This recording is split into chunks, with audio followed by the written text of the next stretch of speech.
Hi, welcome back to the Punching Bag Pondering Sessions. Today's presentation is the presentation that I gave on October 2nd, 2021 at the Mary Winspear Centre in Sydney, where once again I was privileged to be on stage with the Connection Project, sharing my story regarding mental health. This one was different than the last one. This one came at the tail end of probably the worst 2 years of my life. So you're going to see someone who is pretty much knocking on rock bottom's door and cracking like an egg all in one shot. Due to what I was going through at the time, as much as I intended to prepare, I did not. It didn't happen. So what you're about to see is very real, very much in the moment, and I really hope that anyone that is going through anything that's even remotely similar in any way, shape, or form can find some solace in knowing that they're not alone. And if you know anybody who's not doing well, please reach out to them. It'll mean more than you know. And if you are yourself struggling, please keep hanging on. Thanks so much, and I hope you enjoy the presentation.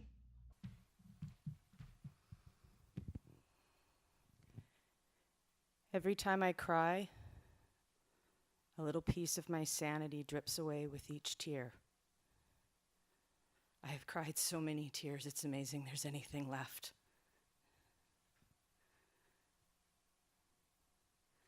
I hate myself. I hate the rage, I hate the darkness. I hate that I hate myself. I hate that I feel things so deeply that I get overwhelmed and I just can't go on, and I curl up in a little ball and I just cry. I hate that I know what the feeling of razor blades across my skin feels like, and I think that I hate the fact that I can tell to the second when that first bead of blood is going to poke through. I hate the fact that I've graduated to knowing that if I claw at myself with my own fingernails in the shower, I will have welts that look like I've been whipped and beaten. Because that's exactly how I feel, as if I have been whipped and beaten by my own mind.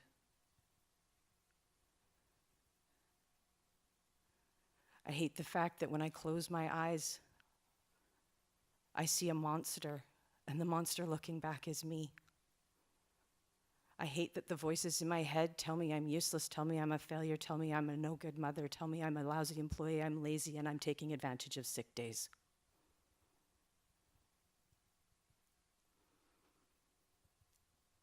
I hate the fact that I know exactly what it feels like to rail at the sky and scream and beg for death.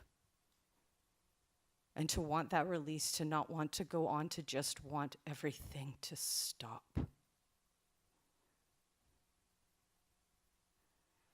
I hate myself when I look in the mirror. I hate myself when I'm driving down the road. I hate myself every single day.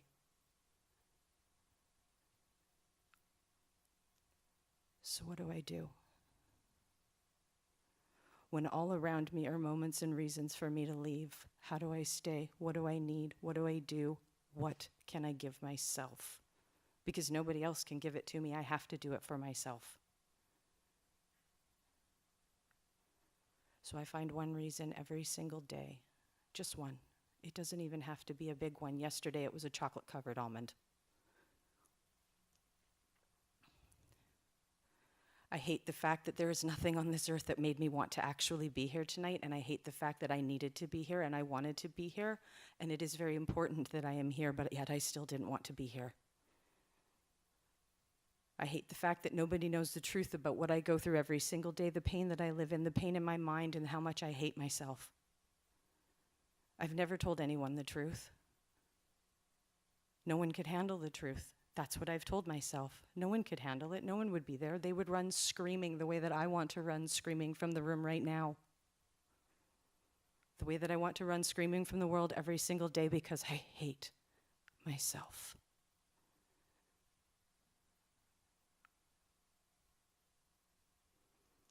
So what do I do? Just that one thing, every day. When the voice in your head is telling you that you're failing while you're actually succeeding, it can be a very confusing existence. I was on my black belt test 4 years ago.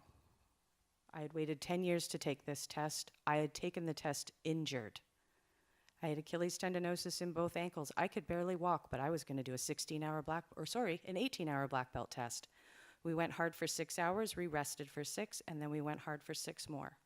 I did not sleep, I barely ate, I consumed very little water during this test. I have no idea why.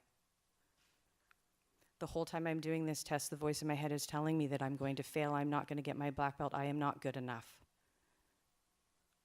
On day 2, my muscle cramped in my leg and it pulled on my Achilles tendon and I screamed and had to sit down.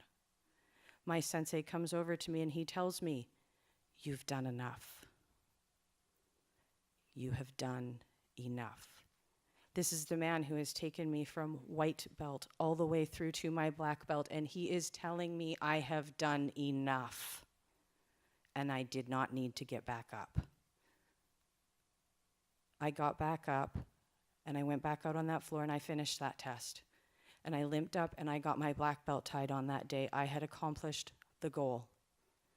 To this day, I do not feel that I deserve that belt because I don't believe I did enough, because I did not do the entire test, because I sat there for an hour with an ice pack on my ankle. I know I did enough. I worked my butt off to get that belt, but I don't believe that I deserve it, even though I have been told repeatedly that I did enough. Over the years, I've learned little tips and tricks, things to help me cope, things to help me get by, things to help me get through. You'll notice this thing dangling from my wrist. It is a counter. I quite literally stole the idea from a meme. As I go throughout my day, I'm training myself to recognize and acknowledge the good moments. Click. There's one. There's my chocolate-covered almond. At the end of the day, I sit down with my journal, my gratitude journal, and I write down one thing, just one thing that day that I am grateful for. A week ago, it was that my husband bought me the sweatshirt for Orange Day because I so desperately wanted that sweatshirt. Even though I already had 2 of the t-shirts, I really wanted the sweatshirt. But I couldn't pull it off with my budget. He squeezed his so that I could get this sweatshirt. That was my gratitude statement for the day, the reason that I stayed. It's all about just teaching myself to acknowledge that in amidst all the darkness that my mind keeps telling me is there, that there is light and there is a reason for me to stay, and that I am not a failure, I am not a bad mother, I am not my mental illness, I am not my depression, I am not my anxiety, I am not my PTSD, I am not whatever label the doctors want to put on me. I am a good mother. I am a good wife. I am a CBK black belt. My name is Elizabeth Hall. Thank you.